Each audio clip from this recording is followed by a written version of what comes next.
दोस्तों 12 नवंबर 2023 के दिन आखिरकार उस दिन क्या हुआ था कि एक तरफ तो इंडिया में सभी अपने अपने घरों में दिवाली की सेलिब्रेशंस कर रहे थे, लेकिन दूसरी ही तरफ इंडिया के नॉर्थ साइड उत्तराखंड में एक पहाड़ के नीचे से गुजरने के लिए सिलक्यारा टनल बनाई जा रही थी। यहाँ 100 से भी ज्यादा वर्कर अपनी अपनी शिफ्ट खत्म होने के बाद टनल से बाहर जा रहे थे, लेकिन 41 वर्कर अभी भी टनल में काम ही कर रहे थे कि अचानक उनको एक जोरदार आवाज सुनाई दी कि जैसे कोई बड़ा ब्लास्ट हुआ हो, लेकिन ये कोई बड़ा ब्लास्ट नहीं था। ये तो कंस्ट्रक्शन के वक्त टनल के अंदर लैंडस्लाइड की वजह से 41 के 41 वर्कर्स का रास्ता ब्लॉक हो गया। पहाड़ के टॉप से करीब 1 किलोमीटर नीचे और टनल की एंट्रेंस से 700 फीट अंदर 41 वर्कर एक ऐसी टनल के अंदर फंस चुके हैं जिनके पास ना ही बाहर जाने का कोई रास्ता है, और जो रास्ता था भी वो लैंडस्लाइड की वजह से बंद हो गया। आइए जानते हैं सिलक्यारा टनल के इस रेस्क्यू मिशन को पूरा करने के लिए किन किन मुश्किलों का सामना करना पड़ा और कैसे ही सभी 41 वर्कर्स को टनल से बाहर निकाला गया,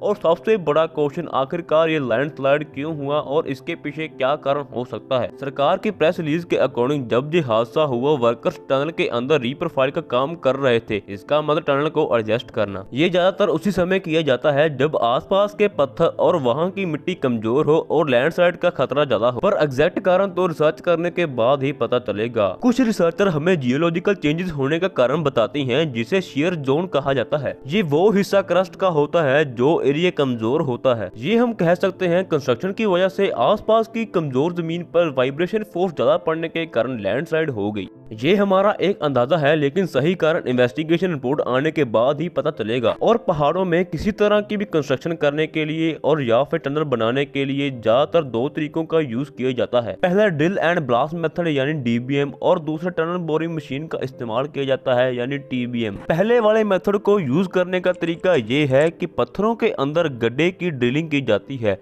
और उसके अंदर एक्सप्लोजिव डाला जाता है और उसके बाद उसको ब्लास्ट किया जाता है। ये एक सिंपल और ट्रेडिशनल तरीका है, लेकिन टनल बोरिंग मशीन यानी DBM वो ज्यादा महंगा होता है, पर DBM से कई गुना ज्यादा सेफ भी होता है। ये मशीन एक रोटेटिंग हेड की हेल्प से अपना रास्ता बनाती रहती है और सारे ही मलबे को खुद ही बाहर निकालती रहती है। हिमालय की पहाड़ियों में एक्चुअली हम इन मशीन को यूज नहीं कर सकते, क्योंकि जो जियोलॉजिकल कंडीशंस हैं उनकी वजह से हिमालय माउंटेन्स की पहाड़ियां बहुत ही कमजोर और सेंसिटिव हैं अंदर से और अनप्रेडिक्टेबल भी। ऐसी जगहों पर भारी कंस्ट्रक्शन करने के कारण जो एक्सीडेंट होते हैं उन्हें हम एक्ट ऑफ गॉड का दर्जा नहीं दे सकते, क्योंकि ये पहाड़ों को काटना और टनल बनाना इंसानों की वजह से ही किया जाता है, जो लास्ट में लैंडस्लाइड जैसी कंडीशंस को एक्ट ऑफ गॉड का नाम दे दिया जाता है। और ऐसे चलते जहां 200 से भी ज्यादा लोग रेस्क्यू ऑपरेशन में काम कर रहे थे और वहीं 18 नवंबर 2023 को टनल की ओपनिंग के टाइम वहीं पर एक छोटे मंदिर का उद्घाटन किया गया और पूजा करवाई गई। लेकिन ये काम लोकल लोगों ने नहीं किया, बल्कि NHIDCL के द्वारा किया गया, जो इस कंस्ट्रक्शन को करवा रहे। पर ना तो मंदिर बनवाने की नौबत आती और ना ही रेस्क्यू ऑपरेशन करवाना पड़ता अगर प्लान के मुताबिक एक एस्केप पैसे बनाया गया होता। जब एडमिनिस्ट्रेशन ने इस कंस्ट्रक्शन को अप्रूवल दी थी और वहाँ पर क्लियर लिखा गया था कि एक एस्केप पैसे जरूर होना चाहिए, क्योंकि कोई भी एक्सीडेंट होने पर लोग जल्द से जल्द बाहर जाकर अपनी जान बचा सके। ये टनल सिलक्यारा और डंडाला गाँव को आपस में जोड़ने के लिए बनाया जा रहा था, क्योंकि जो लोग सिलक्यारा साइड के विलेजेस में रहते हैं उनको अगर दूसरी साइड डंडाला, बैरडकोट और गंगा के रिवर साइड में जाना हो तो उसके बीच में एक बहुत ही बड़ा पहाड़ रास्ता रोक रहा होता है। यहाँ रोड तो बना हुआ है, लेकिन 36 किलोमीटर लंबा है, जो 2 घंटों में कवर किया जाता है। ये रास्ता इतना ज्यादा लंबा होने के साथ साथ बहुत खराब भी है, क्योंकि अक्सर यहाँ से गुजरने वाले लोग लैंडस्लाइड को देखते ही रहते हैं और सर्दियों के मौसम की वजह से ये रास्ता तो बंद ही रहता है, जिसका मतलब दोनों वैलीज एक दूसरे से कट हो जाती हैं। और इसी प्रॉब्लम को सॉल्व करने के लिए यहाँ राडी टॉप है और उसके नीचे से टनल को खोदने का काम शुरू कर दिया था, और ये टनल सिलक्यारा और बैरडकोट को आपस में जोड़ सकेंगी। इसी वजह से इसका नाम सिलक्यारा टनल रखा गया। इससे 36 किलोमीटर का ये रास्ता सिर्फ 4 किलोमीटर तक रह जाएगा, यानी इस सफर में जहाँ 2 घंटे लगते थे वहीं सिर्फ आप 20 मिनटों में ये रास्ता कवर कर सकेंगे। लेकिन DBM मेथड को यूज करने के कारण टनल का कमजोर हिस्सा लैंडस्लाइड में बदल गया और टनल का 60 मीटर का एरिया बुरी तरह से कोलैप्स कर गया। और ये हादसा 12 नवंबर की सुबह को 5:30 बजे के करीब हुआ था। और ये हादसा होते ही वहाँ भीड़ इकट्ठा होना शुरू हो गई और साथ ही मीडिया में ये बात आग की तरह फैल गई। पहले तो लोगों को ये लगा कि पूरी टनल ही कोलैप्स कर गई और जो अंदर वर्कर्स काम कर रहे थे वो सभी मलबे के नीचे दब गए हैं। हर तरफ शोर और डर का माहौल छाया हुआ था। जहां दिवाली की खुशियां मनाई जानी थी, वहां पर डर और चिंता का माहौल बना हुआ था। उसी वक्त सरकार ने इमरजेंसी डिक्लेयर कर दी। सबसे पहले ये स्टेप जानने का था कि अंदर दबे हुए लोग जिंदा भी हैं या नहीं। उसके लिए ये जानना जरूरी था कि लैंडस्लाइड ने कुछ हिस्सा ही कवर किया है या फिर पूरी टनल ही कोलैप्स कर गई। और बिना कोई टाइम खराब करे, बिना मशीन की मदद से लैंडस्लाइड में ड्रिलिंग की गई। अभी ड्रिलिंग पाइप 60 मीटर अंदर ही गया था कि अचानक ड्रिलिंग पाइप का जमीन पर जोर लगना बंद हो गया। ये एक खुशी की खबर थी, क्योंकि ड्रिल मशीन पर जोर ना लगने का मतलब है कि लैंडस्लाइड ने सिर्फ 60 मीटर का हिस्सा ही कवर किया हुआ है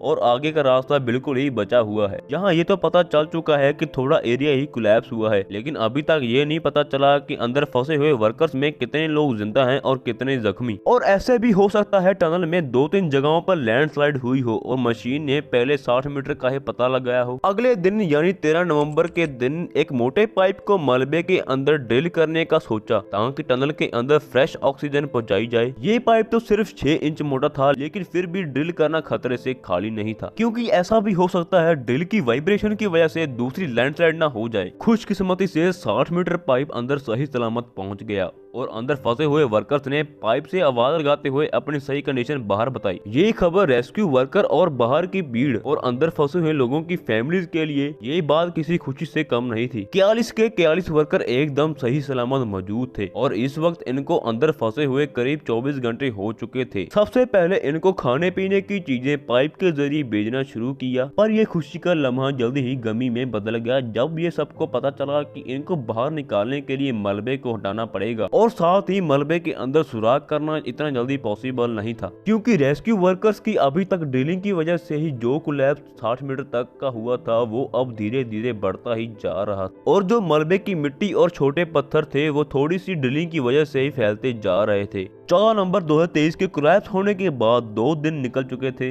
रेस्क्यू टीम ने 250 फीट लंबे पाइप को अंदर ड्रिल करने का फैसला लिया, लेकिन ड्रिलिंग के वक्त वही हुआ जिसका सभी को डर था। 250 फुट की पाइप की ड्रिलिंग दौरान लैंडस्लाइड होना शुरू हो गई, जिसने 2 वर्कर्स को जख्मी कर दिया। अब ड्रिलिंग जारी रखना खतरे से खाली नहीं था। ड्रिलिंग को रोक दिया गया और दूसरी पाइप से ऑक्सीजन और खाने पीने का सामान साथ ही साथ भेजा जाता रहा। 15 और 16 नवंबर का दिन किसी भी सफलता के बिना ही गुजरा और ड्रिलिंग मशीन को दूसरी जगहों से ड्रिल करने का काम शुरू किया तो ड्रिलिंग मशीन ही खराब हो गई। 16 नवंबर यानी चौथा दिन, इस दिन एक बड़ी मशीन को साइट पर ही असेंबल करने का निर्णय लिया, क्योंकि इस बड़ी ड्रिलिंग मशीन को साइट तक पहुंचाने के लिए देरी हो रही थी। इसीलिए इसे छोटे छोटे हिस्सों में सड़केरा तक पहुंचाने के बाद असेंबल किया गया, जिसको असेंबल करने के लिए पूरा 1 दिन निकल गया। और ये मशीन इतनी पावरफुल है कि 5 मीटर डरबी सिर्फ 1 घंटे में खो सकती थी। अभी तक 5 दिन बीत चुके थे कि अभी तक कोई भी विजिबल प्रोग्रेस देखने को नहीं मिला था। अगले ही दिन रेस्क्यू ऑफिसर्स और वर्कर्स की फैमिली के बीच झगड़ा देखने को मिलता है। लोग गुस्से थे और गर्मी का माहौल बना हुआ था। एक इंसान बोलता है कि 7 दिन हो गए कि मेरा भाई अंदर ही फंसा पड़ा है। लोगों का गुस्सा इतना ज्यादा बढ़ चुका था कि लोगों के गुस्से को शांत करने के लिए ऑफिसर्स ने वर्टिकल खुदाई करने का निर्णय लिया।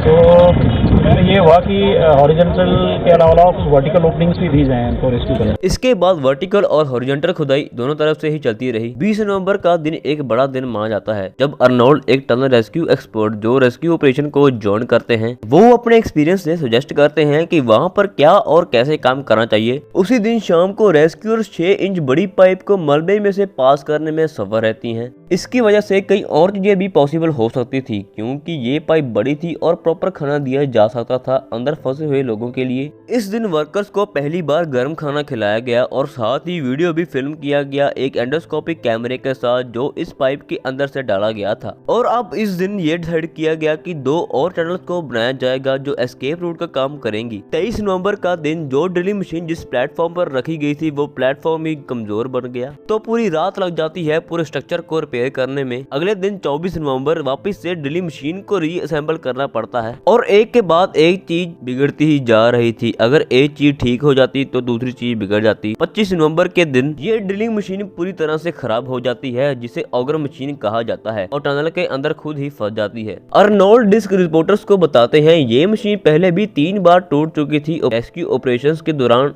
और अब ये पूरी तरह खत्म हो चुकी है। 27 नवंबर के दिन ये डिसाइड किया जाता है चलो अब मशीन तो खराब होगी तो अब हाथों से मैनुअली ड्रिल करते हैं। मैनुअल ड्रिलिंग को रैट होल माइनिंग कहा जाता है, जो बहुत खतरनाक टेक्निक है माइनिंग के लिए, जिसे हम ट्रेडिशनल मेथड भी कह सकते हैं। इसके बाद 12 रैट होल एक्सपर्ट की टीम को तैयार किया गया और सभी ही रैट होल एक्सपर्ट अपने अपने काम में लग जाते हैं और 28 नवंबर की शाम तक खबर आ जाती है बस 2 मीटर ही रह गए हैं खोदने के लिए, और इससे बड़ी खुशखबरी कोई नहीं थी उनके लिए। तो फाइनली रात के करीब 8 बजे पहले वर्कर को स्ट्रक्चर की मदद से बाहर निकाल लिया जाता है और इसके बाद एक एक करके सभी ही वर्कर सही सलामत बाहर आ जाते हैं और सभी वर्कर्स का स्वागत फूलों की माला पहनाकर किया जाता है। उम्मीद है ये वीडियो आपको पसंद आएगी और कमेंट बॉक्स में ये जरूर बताइए कि आप किस शहर से ये वीडियो देख रहे हैं।